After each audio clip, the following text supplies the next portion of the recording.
I'm 63 years old, and last Thursday, my heart stopped beating for 2 full minutes. I died on the floor of a conference room, surrounded by people whose last names I barely knew, pitching an idea that nobody in that room will remember by next quarter. And when they brought me back, when they shocked my chest so hard, it left burns the shape of iron plates. I thought everything would change. I thought the world would look different, brighter, more precious. You hear those stories, right? People die for a minute, come back, and suddenly every sunrise is a gift. Every breath is a miracle. That is not what happened to me. What happened is I got discharged from the hospital at 11:15 at night. I took a cab home because nobody was there to pick me up. I walked through my own front door, still wearing a plastic wristband with my name misspelled on it.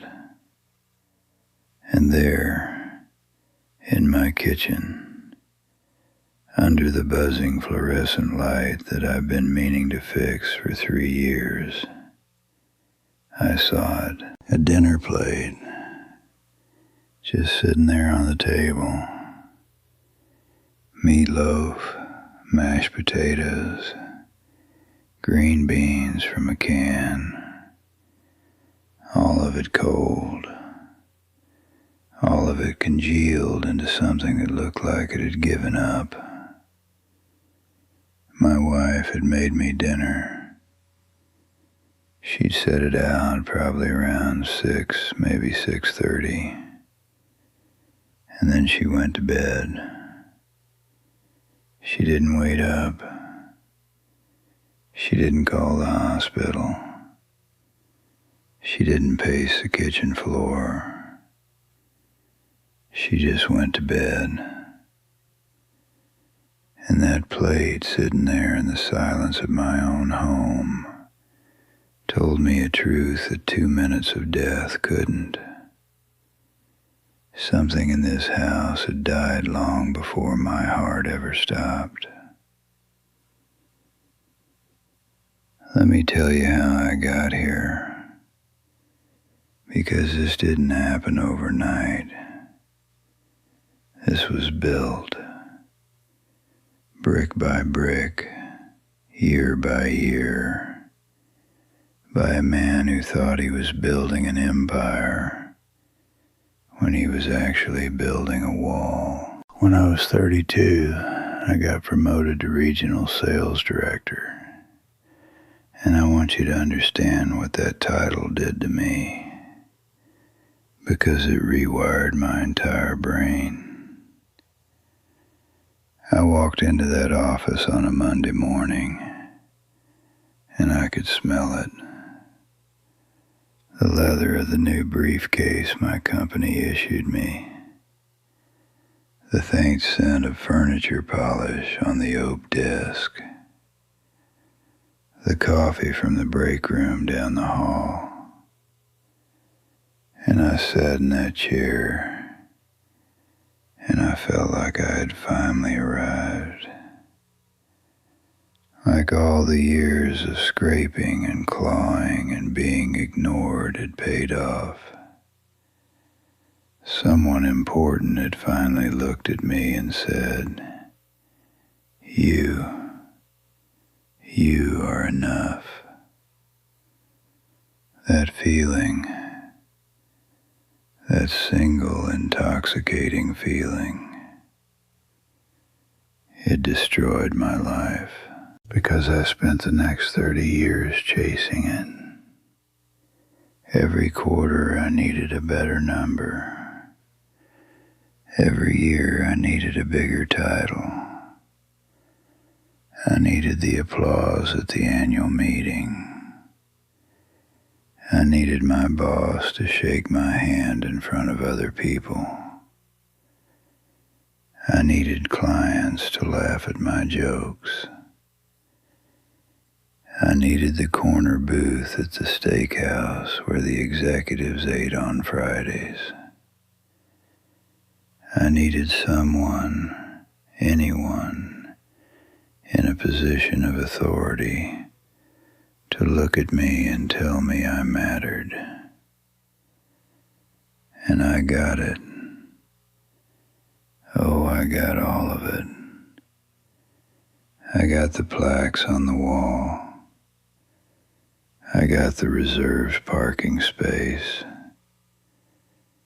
I got the quarterly bonus and the gold watch at 15 years and the standing ovation when I broke the regional sales record in 2004. I stood at that podium and I looked out at a room full of people clapping for me. And I swear to you, it felt like love. But it wasn't mauve. It was sugar. It was a hit. It lasted about as long as the echo of those claps. And then it was Monday again. And I needed more. Meanwhile, that word is going to haunt me until they put me in the ground. Meanwhile, my wife stopped asking what time I'd be home. She used to call me at the office around 4 o'clock every day. What time tonight, honey? And I'd say 7.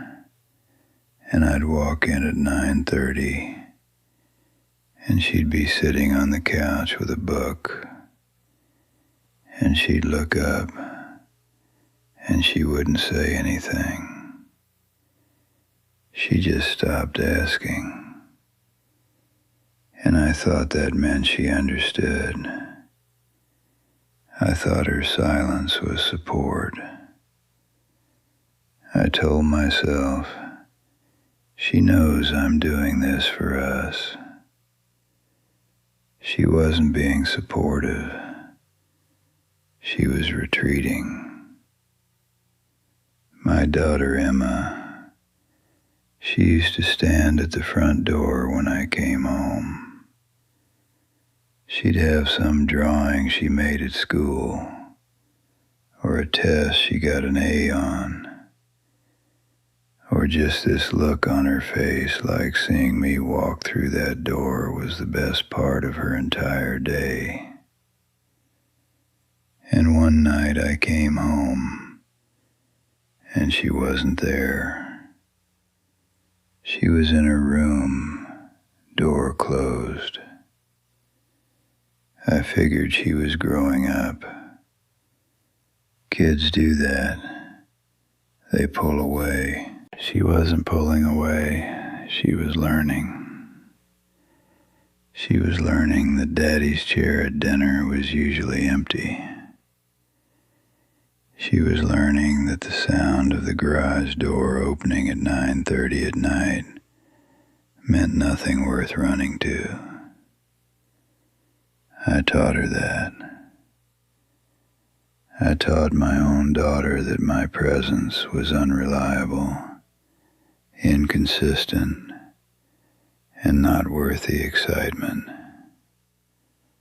And those colleagues, the ones who clapped, the ones who shook my hand and told me I was the backbone of the company, I haven't heard from most of them in years. Not a phone call, not a Christmas card, Not a single message when I was lying in that hospital bed with defibrillator burns on my chest. They have already replaced me. There's someone new sitting in my chair, at my desk, getting the applause I killed myself to earn. And they don't even remember my name. They remember the numbers I hit. They remember the revenue. They do not remember me. Now let me tell you about dying, because you think you know. You've seen it in movies. You've read about it in books. You think there's a tunnel, a white light, maybe some dead relatives waving at you from the other side. Let me tell you what actually happens. Or at least, let me tell you what happened to me. I was at a corporate luncheon, Midtown, one of those restaurants where the napkins are thicker than your bed sheets at home. I was mid-sentence. I was pitching to a table of clients I had never met before.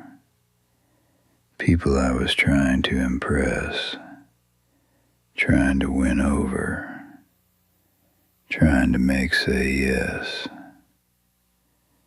I was leaning forward with my hands on the white tablecloth, and I was smiling. I was performing. That's what I did. Every meal, every meeting, every handshake, I performed. And then the room tilted. It started in my left arm. Not pain exactly. Pressure. Like someone had wrapped a blood pressure cuff around my bicep and kept pumping. Then my chest. This tightness, like a fist closing around something deep inside me that I didn't even know was there. My vision went narrow. The faces at the table started to blur. I could hear silverware clattering somewhere. Maybe I knocked something over. And then a woman screamed. I don't know who. I never found out. Then nothing. Not black. Nothing. There's a difference. Black is something. Black is the color you see when you close your eyes. This was the absence of everything. No sound. No sensation. No awareness of time. No awareness of self. I wasn't floating. I wasn't watching from above. I was simply, completely gone. And in that nothing, or maybe just before it swallowed me completely, one image held. Just one. Not my sales record, not my plaques, not the standing ovation, not my boss's handshake, not a single thing I had spent 30 years bleeding for. It was Emma, 7 years old, standing at the front door in her lavender pajamas, the ones with the little stars on them, holding a drawing she'd made with crayons, looking through the screen door, watching my tail lights pull out of the driveway, getting smaller, going to another meeting, another dinner with clients, another night where I chose the applause of strangers over the quiet love of a child who just wanted to show me what she made. That was it. That was the only thing my dying brain held on to. Not the money, not the titles, not the approval. A 7-year-old girl in star pajamas, watching her father leave. Again. Then the lights came back, fluorescent, brutal. The smell hit me first, burnt skin from the defibrillator paddles, saline, that sharp antiseptic hospital smell that sticks to the back of your throat. Someone was pressing on my chest. There were voices, but they sounded like they were underwater. Then everything snapped into focus. Too fast, too bright, and I was gasping. And there was a nurse standing over me, young, maybe 30, brown hair pulled back. She had this look on her face, professional but shaken, and she said something I will never, ever forget. "Sir, is there someone we should call?" And I opened my mouth, and I had nothing to say. Not because there was no one.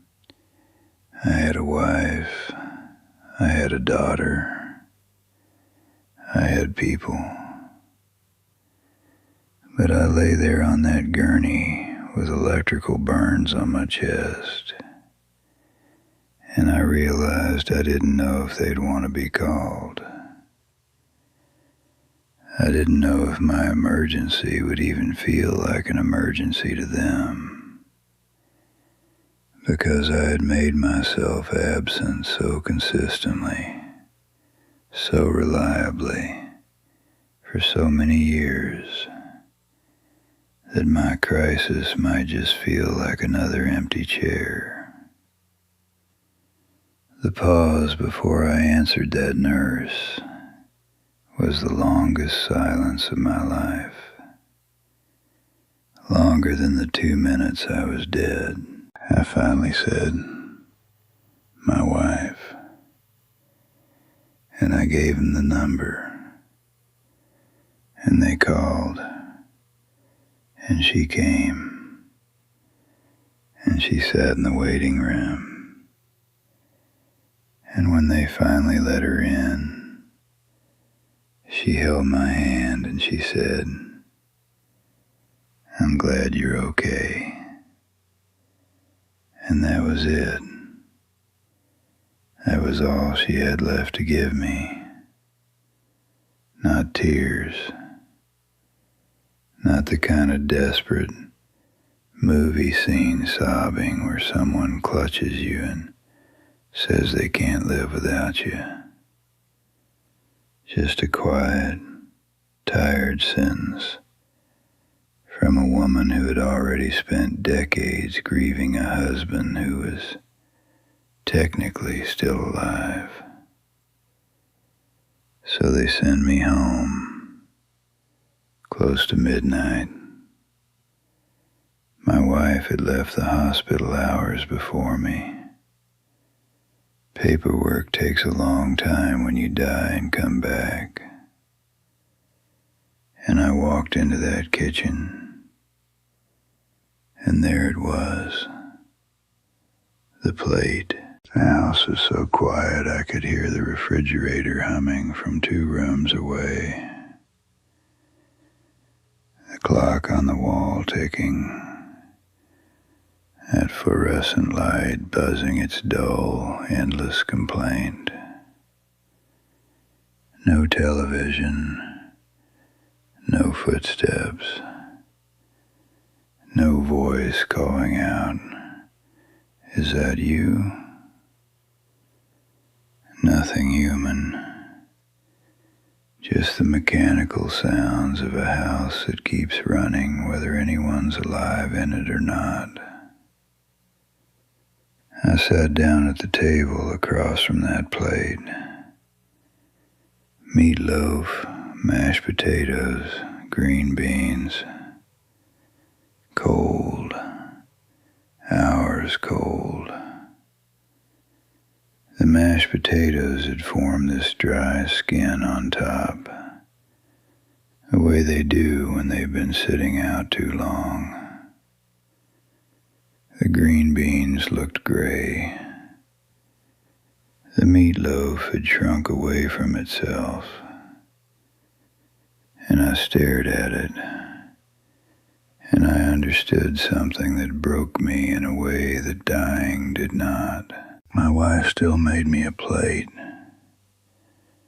After everything, after years of eating alone, after years of 9:30 arrivals and empty promises, after years of being married to a man who was more committed to his quarterly numbers than to the woman who shared his bed, she still put food on a plate and set it at my spot at the table. Out of what? Love? Habit? Some reflex from the early years that she couldn't quite kill. But she didn't wait for me to eat it. She went to bed. She left the light on, and she went to bed. And that plate sitting there was the most honest thing anyone had ever said to me. It said, "I still care, but I am done waiting." I pulled out my phone. 43 emails. Get well soon. Thinking of you. Hope you're back on your feet. We need you for the Q3 push. 43 messages from the professional world that I had sacrificed my family to impress. 43 messages that meant absolutely nothing. One text from Emma. One. Mom told me, "Glad you're okay." 5 words. Period at the end. No exclamation point. No, "I love you." No, "I'm coming to see you." Just 5 words, perfectly punctuated, from a grown woman who had learned a long time ago not to expect too much from her father. I taught her that distance. I taught her that formality. Every missed recital, every empty chair at dinner, every time I chose a client over a crayon drawing, I was teaching her, and she learned perfectly. I reached out and touched the mashed potatoes with my finger. They were hard, stiff, cold all the way through.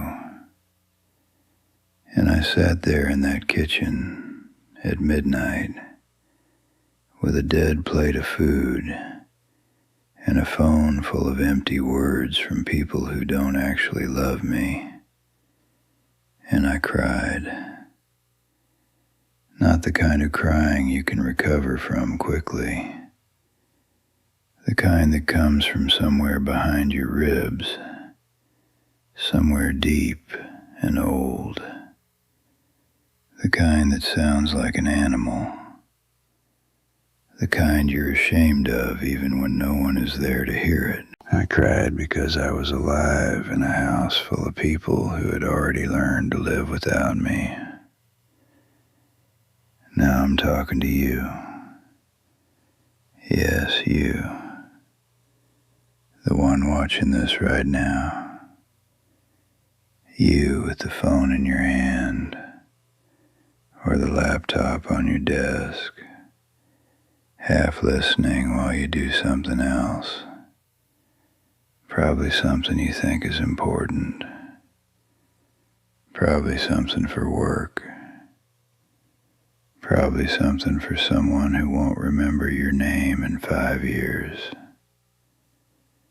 You're chasing something right now. I know you are. A promotion, a raise, a follower count, a client, an award, applause from people who will replace you in a fiscal quarter without thinking twice. I know because I was you. I was exactly you. I died on the floor of a restaurant, surrounded by people I was trying to impress, and not one of them rode in the ambulance. Not one of them held my hand in the emergency room. Not one of them made me a plate of food and left the kitchen light on. So I'm going to tell you something, and I'm not going to be gentle about it, because nobody was gentle enough to tell me this 30 years ago. And if they had been, maybe my daughter would call me Dad instead of sending me 5-word texts with a period at the end. Go home tonight. Not at 9:30. Not after one more email.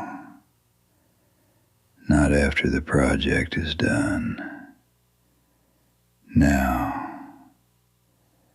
Go home now and sit at that table while the food is still warm.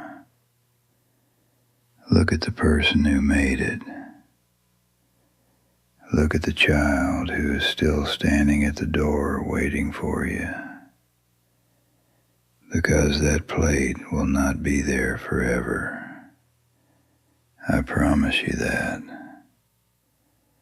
One night you'll come home, and the table will be empty.